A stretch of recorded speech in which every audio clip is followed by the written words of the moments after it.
So finally, Battlefield 5 has been revealed. And to be honest, I'm kinda hyped for it, but I'm also kind of worried about it. And not only that, this might be the most divided Battlefield community that I've ever seen. And this seems to be a pretty divided community, where some people like it and some people hate it. I mean, if you look at the like-dislike ratio, you kinda see where I'm going at. You compare that to Battlefield 4, you see a lot more of a positive outlook. Same deal goes for Battlefield Hardlines, Battlefield 1, and so on. I mean, of course it's not as bad as the reaction from the Infinity Wars reveal trailer. The point is, this might be the most divided Battlefield community I've ever seen. And after looking at the trailer, I kind of see the reason why. I mean, if you look at the description, it's taking place in World War II, you customize your own weapons, soldiers, and vehicles. You know, I'm not gonna lie, the customization option sounds pretty cool, but here's the thing I must confess, I'm a huge World War II buff, because if you give me a World War II test, I guarantee you I will ace it in a snap. So this might sound pretty biased, but if anything's based on World War II, it kinda does piss me off if you don't portray it correctly. Like, what's this, a prosthetic British woman fighting in World War II? Since when did that happen? And what's this, fighting alongside with men?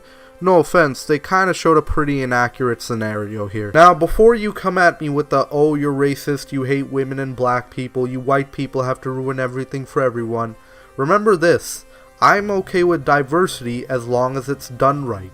I mean, there were some black British soldiers that have served in World War II, and there were British women soldiers that had their part in World War II. However, they haven't served alongside with men, especially in the front line. So you kinda get the point on why it pisses me off when game developers or movie makers have to do this inaccuracy bullshit for no reason. Now, if you do a lot more research in World War II, you find out that it is pretty diverse, but you don't need to be inaccurate about it. I'll get into that problem later, but my other problem within this game is that they only show one location. This may just be a reveal trailer problem, but you gotta show many different locations when the actual game comes out, not just one. And say what you want about Call of Duty World at War, you weren't just fighting the Nazis, you were also fighting the Japanese Empire. Because when it came to the Battlefield 1 reveal trailer, you weren't just shown one location, you were shown multiple different locations that World War I took place in. These were some of the reasons why the Battlefield 1 reveal trailer had a lot better reaction than the Infinity Wars reveal trailer. Also, this game is taking place in the most deadliest conflict in human history, but they make it look like a fucking Michael Bay movie. Also, war, especially World War II, is supposed to be hell. And they didn't do any of that in this game. Because all it looks like is a game that's just appealing to the PC culture because they don't want to show the dark sides of war. I mean, how else can you explain a woman serving alongside with men in the front lines? Because if you watch the movie Dunkirk, in the opening scene you see a bunch of boys running away from gunfire. With many of the boys dying one by one, it kinda sets up the movie atmosphere. Also notice how there were no explosions or planes dropping from left to right. Because if there were any explosions, it'll just make it over the top and just unnecessary. But here in Battlefield 5, they seem to overdo it with the explosion nonsense, so we pretty much understand it. This game's reveal was pretty bad. I mean, it was historically inaccurate, and this isn't just coming from me, this is also coming from the community as well. When it comes to locations, it's pretty lackluster when it comes to diversity within them, and it's like a Michael Bay movie where they glorify war. Because again, this is World War II, the darkest times in human history. But again, this is just a reveal trailer, so I hope in the actual game, when they're done with it, they could show us a lot more. Now, onto the diversity point, I don't like the way that they portrayed diversity in this game.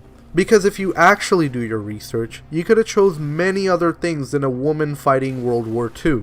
Because you could have talked about the Gurkhas, soldiers from Nepal that were serving in the British to fight against the Japanese Imperials. And hey, if we're talking World War II, let's have some things that take place in the Pacific Theater. Because I feel that those veterans that fought against those Japs doesn't get as much attention as the veterans that fought against the Nazis. I mean, yes, the Nazis were evil, but they weren't the only Axis power that the Allies were fighting against. So, in truth, there could have been diversity within the game, but however, the developers wussed out and started saying, hey, let's include some women in the game to show that we're in touch with PC culture. I mean, they went as far as to include a woman in the game cover. Why? Because I never thought I'll be saying this, but Call of Duty World War II had better historical accuracy than Battlefield 5. Because this is more of a realistic scenario than this. So to be honest, I am kind of excited for this game, but at the same time, I'm also worried about it. And in COD World War II, I know there were female soldiers, but one of them was a French resistance fighter and the other was a British spy, so it kinda made sense, because there were women in the French resistance fighters, so it kinda made sense as well. They could have also included stories of the French Foreign Legion, who were pretty diverse. The only reason they didn't have women is because all legionnaires were said to be brothers. So you pretty much get the point. You could have made a diverse World War II game without including a woman. And if you should, you could have based it on the French resistance fighters. The community within this game seems so divided that they literally started a hashtag #NotMyBattlefield. And it's not just a diversity thing that keeps me turned away from this game, but the reveal could have shown more locations than just Africa. And it could have been even better if they didn't have this whole Michael Bay explosion thing. Anyway, thank you guys for watching. Be sure to rate, comment, and subscribe, and I will see you later. This is the Shadow Puppet dropping the mic.